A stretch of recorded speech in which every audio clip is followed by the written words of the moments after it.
guys, I'm trying a new format of talking to you instead of writing. I'm hoping that this is more expeditious and achievable for me, so I'm interested to hear if you like this format or if you prefer to hear from me in the written word, so please communicate with me. I'm super excited today to tell you that in all of my years of testing, all of the gallons of blood that I have turned over to modern medicine, we've only ever found one test to indicate anything wrong with me. And that single number from the treatment I've been doing for the last 3 months is finally decreasing. And we had found that number maybe a year and a half ago.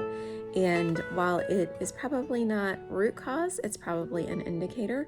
And it had been rising regardless of the drugs or supplements I took. So that it is actually decreasing now is monumental in our world. I woke up on March 10th and felt human for the first time in a decade. And so I don't feel human necessarily every day since, but I feel way more within the realm of humanity than I have felt for a decade.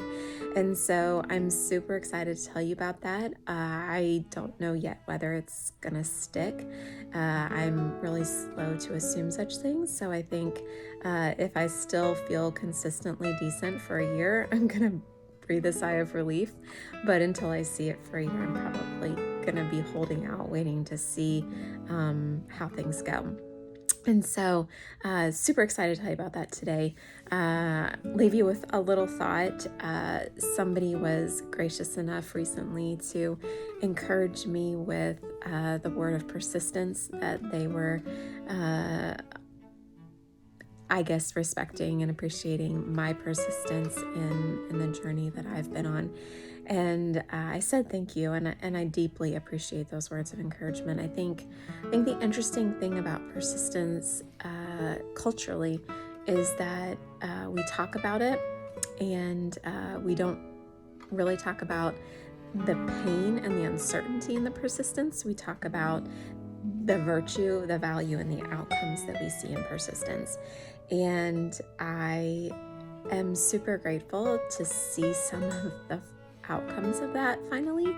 But as we are facing new fears, perhaps, that many of us have never thought about, the risk of disease in ways we've never considered, feeling the frailty of our mortality, feeling the uncertainty of exposing ourselves to other people's cooties, because when you're healthy, you don't really think about other people that way. Of course, when you're compromised like myself, it's something that you have to come to terms with in your process.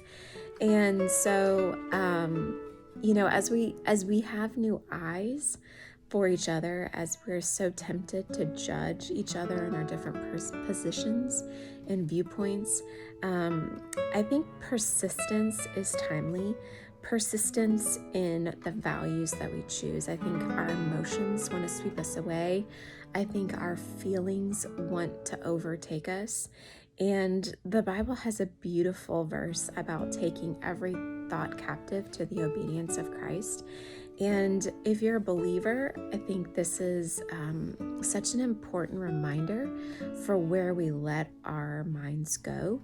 And if you're not a person who reads the Bible or believes the Bible or trusts in God, I think it still has a really strong principle in it. And that is that we can and do have the ability as humans to take our thoughts and channel them in the paths that align with our values. And so sometimes this is beyond our reach. Sometimes we can't hold our thoughts captive.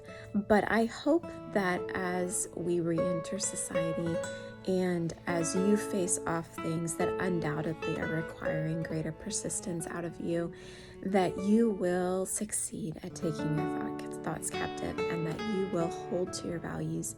And I hope that your values will give freedom to yourself and to others to let this time that we're living be something we've never seen before, and that there's grace in that. As I've walked the last 8 years, always finding a new step that I didn't think would ever be mine to step into, in depths that I didn't think ever would be mine to fall into. I struggled at where the end might, as though I couldn't carry on any longer. And the refrain in my head was just, I quit. And some days I did. And I needed to sleep it off, or I needed to lay down and stare at a wall, or I needed to curl up in a little ball for a little while and just hide from reality. And sometimes that's the right thing to do, but I think when we get in those moments, we can be tempted to stay there. And it's in the rising, it's in the restarting, it's in the taking those thoughts captive ultimately, and the persisting that beauty can come. I could be in other places if I hadn't persisted. My kids could have a mom that couldn't do anything with them, and I still can't do a lot, but I can do a lot more than I used to be able to do. And so I encourage us all to fix our eyes on what we're chasing and believe that the sun will come out tomorrow, because it will. Tomorrow may not be the next calendar day. It may not be the next calendar month, but the sun will come out tomorrow. So hang on. It'll come tomorrow.